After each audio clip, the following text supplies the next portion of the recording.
every so often, someone gives me a piece of equipment, they have no idea what it is, they have no idea what to do with it, and so they give it to me because they have no one else who's really interested in it.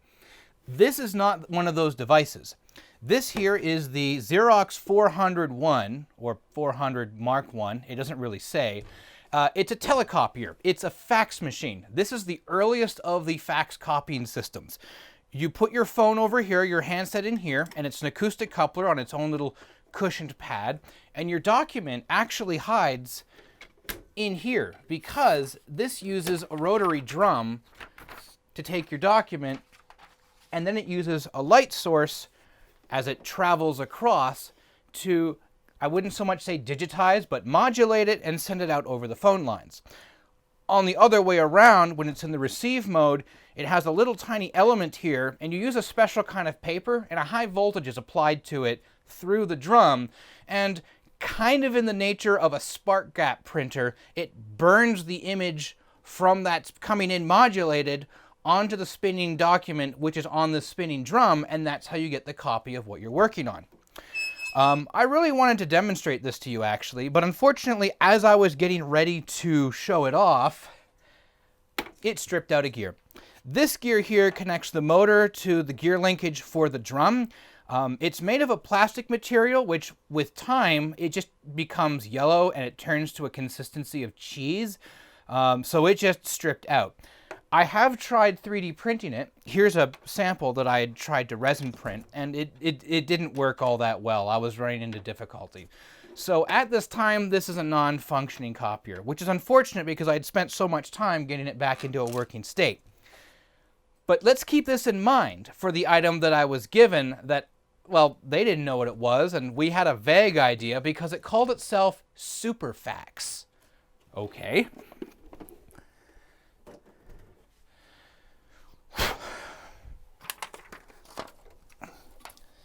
Two and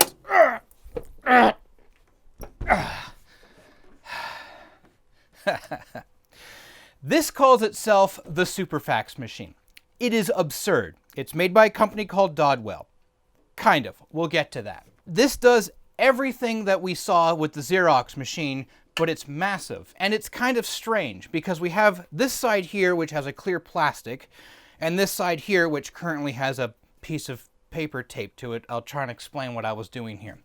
So you take your document, which has fallen on the ground, and the idea is you pull this metal clip back, you pull your plastic, and then there's alignment marks along here. So you take your document and you just line it up, and then you lay the plastic down to hold it in place.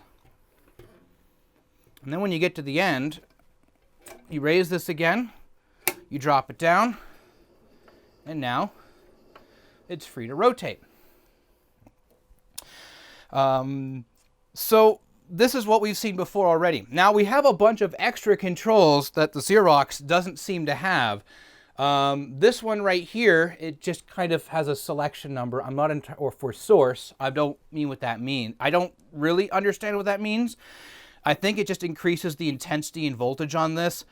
I really don't know. Next to that, we have another knob for, I've forgotten what this is. What was this again? Oh, yes. So this here controls what the meter and these two indicator lights are doing.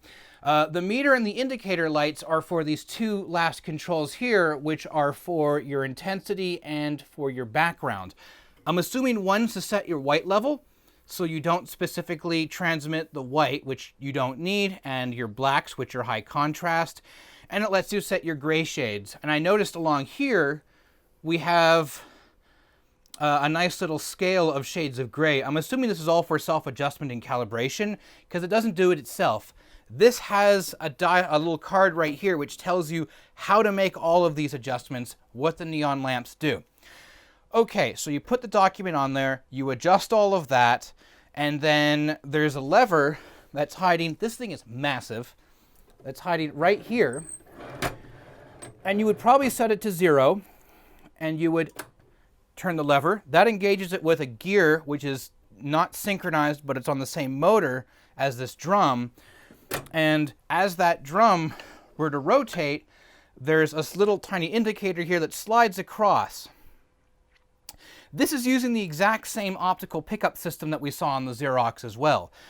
What's interesting here, however, is that this seems to be able to both send and receive, but it's not doing it in the same portion of the drum. This portion here is where you'd put a blank piece of paper, and we have another one of these which are going across synchronized with the pickup head. And that's all that does. And now this is where things get really interesting. I'm going to flip this thing around and, well, show you inside, because that's where it gets really cool. Ooh, actually, before I flip this around here, maybe I should show you how it seems to work before I take the cover off this thing, because it's interlocked. It's strange. They don't want you messing around inside of this. So before I actually powered this thing up, because it looks considerably old, I used one of these devices. This is called a dim bulb tester. Everyone has their own way of making these dim bulb testers. In my case, this plugs into the wall, and it comes into an outlet underneath this kilowatt here. This plug here feeds back into the box, and that goes to the switch here, which either turns this on or momentarily bypasses. In series with this outlet over here is this light bulb, and in parallel you have this voltmeter. So I can tell I can change out exactly what kind of load limiting light bulb, an incandescent bulb, I want to use for what voltage I want. And this voltmeter here will tell me exactly what the output voltage is compared to our inline voltage, and this here will tell me how many watts I'm actually drawing. Okay, so the knob is missing on this, so I actually have it turned on. I'm just going to use my foot switch here to turn it on. There we go. There's a fairly loud fan in this thing, by the way, so that turns on. So anyways, your document is in there, you zero it out, you grab your lever, and off it goes. It just begins spinning the document, and it would then be picking it up with that optical assembly that I've been talking about several times now.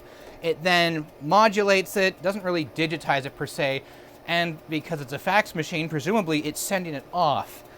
But the one thing I'm noticing here is that where exactly do you plug the phone in? Like, the Xerox had the acoustic coupler on it. Maybe this is a hardwired device. It has to be a hardwired device. There's nowhere else on this thing which lets me plug in a phone line or a private wire or anything. There's another piece of metal here which is just simply the end stop, and if I push it there was a click, and it stops the drum when it reaches the end of whatever that is. Okay, let's turn that off, and I'm going to take a moment here to unplug it. So as I spin this around, surprisingly, we have absolutely nothing on the back either for a telephone interface, or nothing. Okay, maybe there's a drawer or something in here that can tell me like what kind of interface it is. To open this, there's 4 screws on the back, and there's these 2 latches here. When I open the top door, there's an electrical interlock here which would prevent me from actually operating it unless I jam something into that switch. We're not the 8-bit guy, so we're not going to do that in this video. So latches go up, and you get ready for a surprise. That is vacuum tubes. This uses a combination of 12 AU7s and 6BQ6, and this tube here, I believe it's a cold cathode regulator tube. All of these tubes are made by NEC. And for a company name of Dodwell, it seems very strange that, as I flip this over, it seems very strange that, why are you using NEC tubes? Is this a Japanese product? It is. There are certification stickers located on the back of this, certified by the Tokyo Metropolitan, or Tokyo Metropolis, as export quality goods. It's patented by 236868, and it is called the Superfax Model 800, but it's actually manufactured by Fuji Kiden Manufacturing Company of Japan. Okay, so what the heck is this thing? Here is that optical assembly I was talking about before. There's an incandescent light source right here. It sends light out and goes through a prism and goes onto the surface. I'm assuming it bounces back, and there's some sort of pickup sensor here. There is a tube hiding down here, by the way. And on this side here, where we saw the other arm, you look down here, and there's actually a piece of conductive metal and a very fine wire, and it just kind of rubs along this, again doing the whole spark gap thing. Okay, so it's looking less and less like a fax machine, or at least if it is a fax machine, it's doing a dang good job of hiding where the heck the phone line connects in, or anything really. It uses tubes, it uses Nippon Chemicon capacitors, and by the way, I have tested all of those. Every single capacitor in this thing is totally dead. So, drat, I was kind of expecting to be able to at least show this thing operating somehow, or, you know, like, record the output of this, and then transmit it back, and then, like, copy the image back. If you want to see how this whole drum system works, watch The Secret Life of the Fax Machine, because Tim Hunkin and Rex Garrett actually do a very cool demonstration with a lathe, where they do just about the exact same thing. And that in there is kind of the surprise I finally clued into. This isn't a fax machine at all. This is a document copier, a single page document copier. You put your one document that you wish to copy on one side, you put a special sheet of paper on this side, which is electrically conductive. It must have a small carbon content or something like that, and just like with the other rotary fax machine from Xerox, as it modulates it, it sends it right back over high voltage to a spark, and it just burns the image in perfect parallel, right next to it on this side here. And then when you're done, you have two copies. This is a really weird way to do it. I've never actually seen it done this way. I know of other document copying systems, but this is just weird. Okay, so to save myself from looking like a complete clueless idiot who didn't do any homework, while I was doing editing, I was talking to a few people about this because I was still kind of curious. And no, one of them was like, oh, you mean a Gestafax machine? What the hell is a Gestafax machine? Well, as it turns out, it's an electronic stencil printing machine which looks suspiciously similar to what I have here, that is the Superfax machine. It's got similar looking dials, it has that little tiny analog needle, and it has the giant drum to which you have the original on one side, and it's supposed to print the stencil on the other side for its other printing and copying machines. So it's entirely possible what we're looking at could also very much be a copy of the Gestafax machine as well. Now at this point here you might expect for me to say I recommend this. I don't, because that means if the bulb goes, you're boned. If the electrode goes, you're boned. The tubes, okay, those are fairly straightforward devices, but you have to recap it, and then you have to find the special paper for it. And surprisingly, I was able to find the Superfax paper for it. It calls it sensitized paper. It's also available in OHP transparency, so you can use this for making OHPs. That's really cool. But do I really want to do any more work on this? Not really. It's a cool old document scanner, but I really have no use for this. I want to find another home for it. More importantly, though, I already have something like this that's a million times better. And let me get this out of the way so you can see it. You see this here? This is the Canon NP1010 desktop or tabletop photocopier.